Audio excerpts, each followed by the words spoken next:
नमस्ते सर्वांना, उज्ज्वला जर्नी या माझ्या चॅनलमध्ये मी माझ्या यूट्यूब फॅमिलीचं स्वागत करते। आज आपण कैरीपासून जेली बनवणार आहोत। त्याच्यासाठी मी ह्या कैऱ्या स्वच्छ धुवून घेतलेल्या आहेत। आता आपण कैरीची साल काढून घेणार आहोत।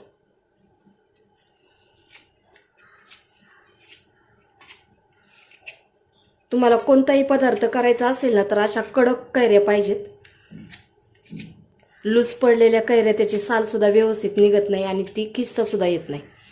त्याच्यामुळे अशा कडक कैऱ्या पाहिजे, ताज्या।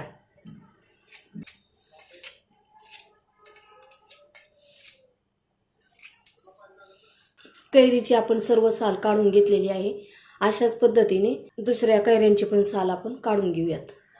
हे पहा, कैरीची आपण सर्व साल काढून घेतलेली आहे। आता आपण कैरीचे विळीवर किंवा सुरीने तुकडे करून घेणार आहोत।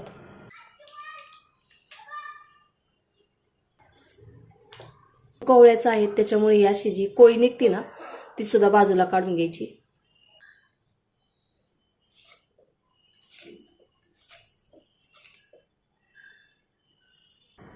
कैरीच्या फोडी करून झालेल्या आहेत आपल्या सर्व।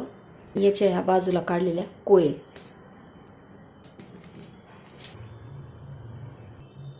कैरी जर मिक्सरला पूर्ण बारीक होत नसेल तर थोडंसं पाणी टाकून घेतलेलं आहे। आपल्याला कैरीची एकदम अशी पेस्ट करून घ्यायची आहे। कैरीची पेस्ट केलेली आहे। आता आपल्याला गाळून घ्यायची आहे। तर मी एक असं भांडं घेतलेलं आहे आणि याच्यावरती पुरण यंत्राची जाळी ठेवलेली आहे। कैरीची पेस्ट टाकून घेऊ।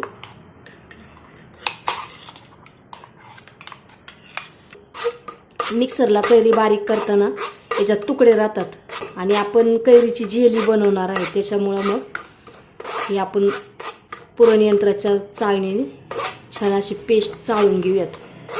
हे जास्त कैरीचं जाडसर राहिलं असेल ना तर आपण पुन्हा मिक्सरमध्ये बारीक करून घेऊयात। बारीक करण्यासाठी घेतलेला आहे आणि याच्यामध्ये थोड्याशा कैरीच्या फोडी टाकून घेऊयात। थोडंसं पाणी टाकून घेऊ। हे मिक्सरला पेस्ट करून घेऊयात। कैरीच्या फोडींची पेस्ट करून घेणार आहोत आणि ती गाळून घेणार आहोत। कैरीचा असा मऊ पल्प निघालेला आहे। आता अशाच पद्धतीने आपण सर्व करून घेऊयात। हे पहा, चमच्याने काय आणि हाताने काय असं हे करून आपलं थोडंसं एवढं कैरी राहिलेली आहे वरती, ती जाडसर आहे। आता हे फेकून न देता याच्यामध्ये तिखट, मीठ, हळद कालून आणि मोहरीची फोडणी जर दिलं तर ते खाण्यासाठी सुद्धा, जेवताना तोंडी लावण्यासाठी होईल। किंवा तुम्ही जर कैरी भात करणार असाल तर त्याच्यामध्ये कैरी टाकून द्यायची। हे पहा, असं चाळणीला पाठीमागून असतंय ते सुद्धा काढून घ्यायचं असं।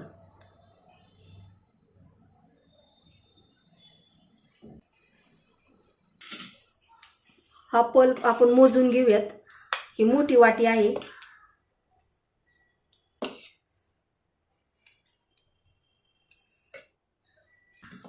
आणि आपल्याला ज्या भांड्यात करायचं आहे त्याच्यामध्येच पल्प टाकून घ्यायचा।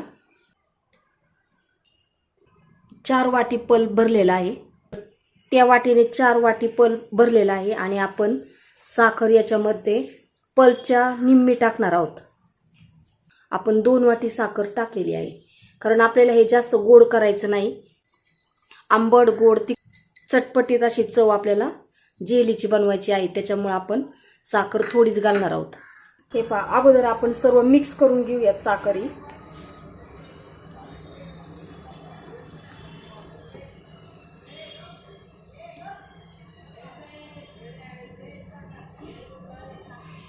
आणि आता आपण गॅस चालू करणार आहोत। गॅस अगोदर चालू केलेला नव्हता। साखर मिक्स करून घेतली आणि आता मंद गॅसवरती सर्व प्रोसेस करून घ्यायची।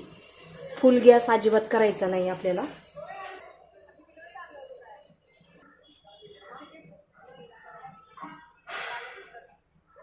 आता हा पल्प जास्त आहे त्याच्यामुळे आपल्याला वेळही खूप जाणार आहे। जर तुमचा एकच वाटीभर पल्प असेल ना तर साखर 1 वाटी न घालता अगदी कमी घालायची, अर्धी वाटी। साखर, गूळ किंवा खडीसाखर तुम्ही काही घालू शकता. या पद्धतीने प्रोसेस करायची मंद गॅसवरती. आणि असं हलवायचं थांबू नका, कारण कसं होतं हे खाली लागण्याची शक्यता असते. त्याच्यामुळं सतत हलवत आपल्याला पल्प हा शिजून घेणार आहोत. अगदी सुरुवातीला आपण ज्यावेळेस पल्प टाकला त्यावेळेचा रंग पहा आणि आत्ता रंग पहा. अगदी वेगवेगळं 10 ते 15 मिनिटानंतर मी तुम्हाला व्हिडिओ टाकत जाईल. हा तुम्हाला हे दाखवत जाईल की कशी प्रोसेस झालेली आहे ती. आणि पल्प हा चांगला शिजून घेणं, मंद गॅसवरती शिजून घेतला ना खूप छान होतो. जास्त घाई करायची नाही कोणत्या गोष्टीची असं करताना. फक्त आता याच्यामध्ये आपण साखर विरघळून घेतलेली आहे.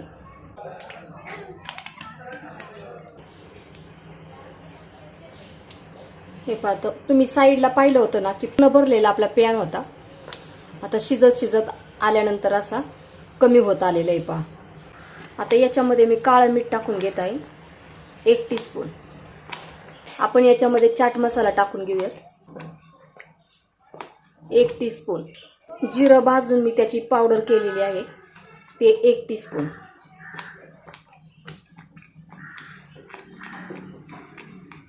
अशी चटपटीत चव आली पाहिजे, त्याच्यामुळे ते छान लागतं खायला. अजून आपण थोडा वेळ शिजून घेणार आहोत. हे पहा अजून थोडंसं पातळच आहे, हे थोडं घट्ट करून घेऊयात. हे छान आता शिजून झालेलं आहे आपलं. अगोदर जे पातळ होतं ते आता थोडंसं घट्ट होत आलेलं आहे पहा. आता जेली करायचं म्हणलं की या स्टेपला आपण गॅस बंद करणार आहोत. जेली थोडी पातळ आणि अशी लवचिकच असते. ते मी गॅस बंद करून घेत आहे. आपण थोडंसं याच्यामध्ये काढून घेणार आहोत. याच्यामध्ये थोडासा मी हिरवा रंग टाकून घेत आहे खाण्याचा, कारण जेली मग दिसायला सुद्धा छान दिसते. त्याच्यासाठी आपण खाण्याचा रंग टाकलेला आहे.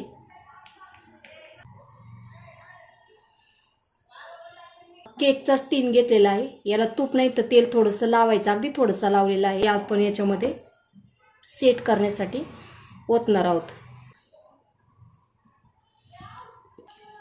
कैरीची जेली अशा पद्धतीने जर केली ना खूप छान आणि त्याची चव सुद्धा चटपटीत अशी लागते. त्याच्यामुळे एकदा तुम्ही नक्की ट्राय करा.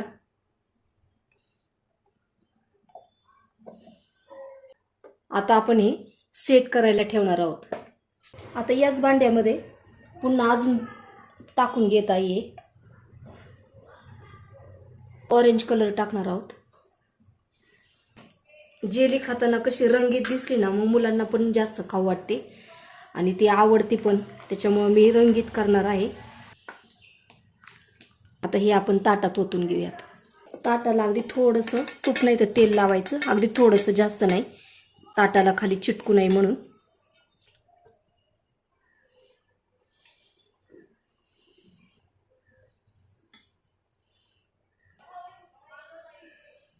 सेट करायला ठेवूयात. पण येल्लो रंग टाकणार आहोत. लेमन येल्लो कलर आहे हा.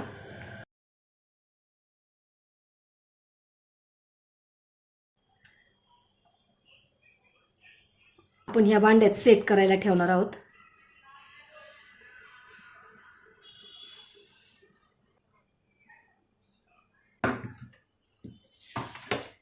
सर्व जेली आपण आता सेट करायला ठेवलेली आहे. जेली आपण एक दिवसभर सेट करायला ठेवली होती, फ्रीजमध्ये ठेवली नाही.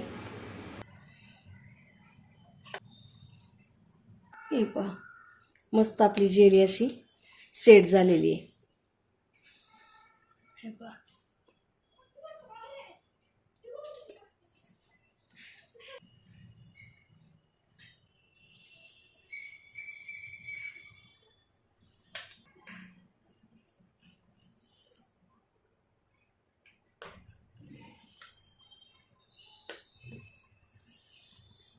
हे पहा मस्त आपली जेली सेट झालेली आहे.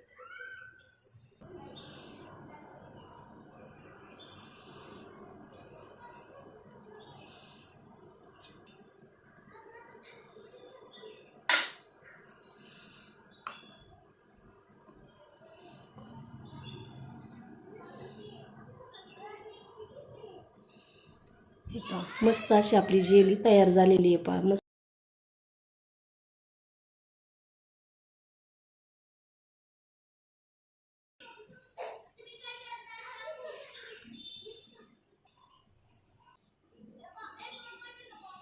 हे पहा मस्त अशी जेली आपली सेट झालेली आहे.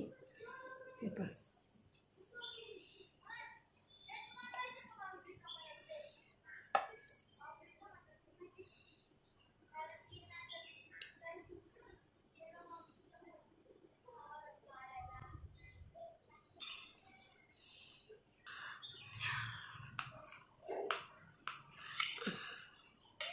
पल्प चांगलं शिजलं ना की छान सेट पण होतात. पहा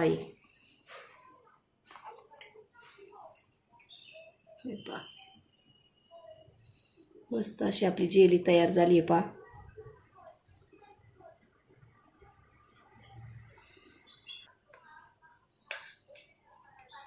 आणि खायला म्हणतात तर एकदम चटपटीत अशी छान चव पण त्याची मस्त झालेली आहे. तुम्ही एकदा मुलांसाठी मोठ्यांसाठी सुद्धा खूप छान आणि खातात पण सगळे आवडीने. त्याच्यामुळे नक्की ट्राय करा.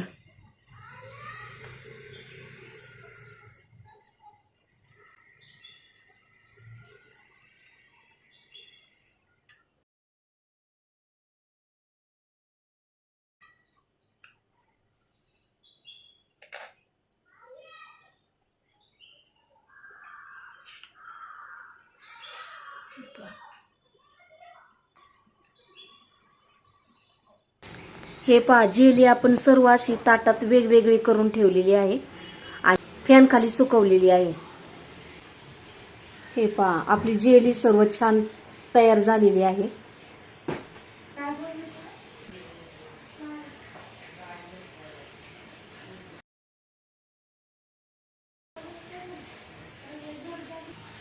तुम्हाला हा माझा व्हिडिओ कसा वाटला?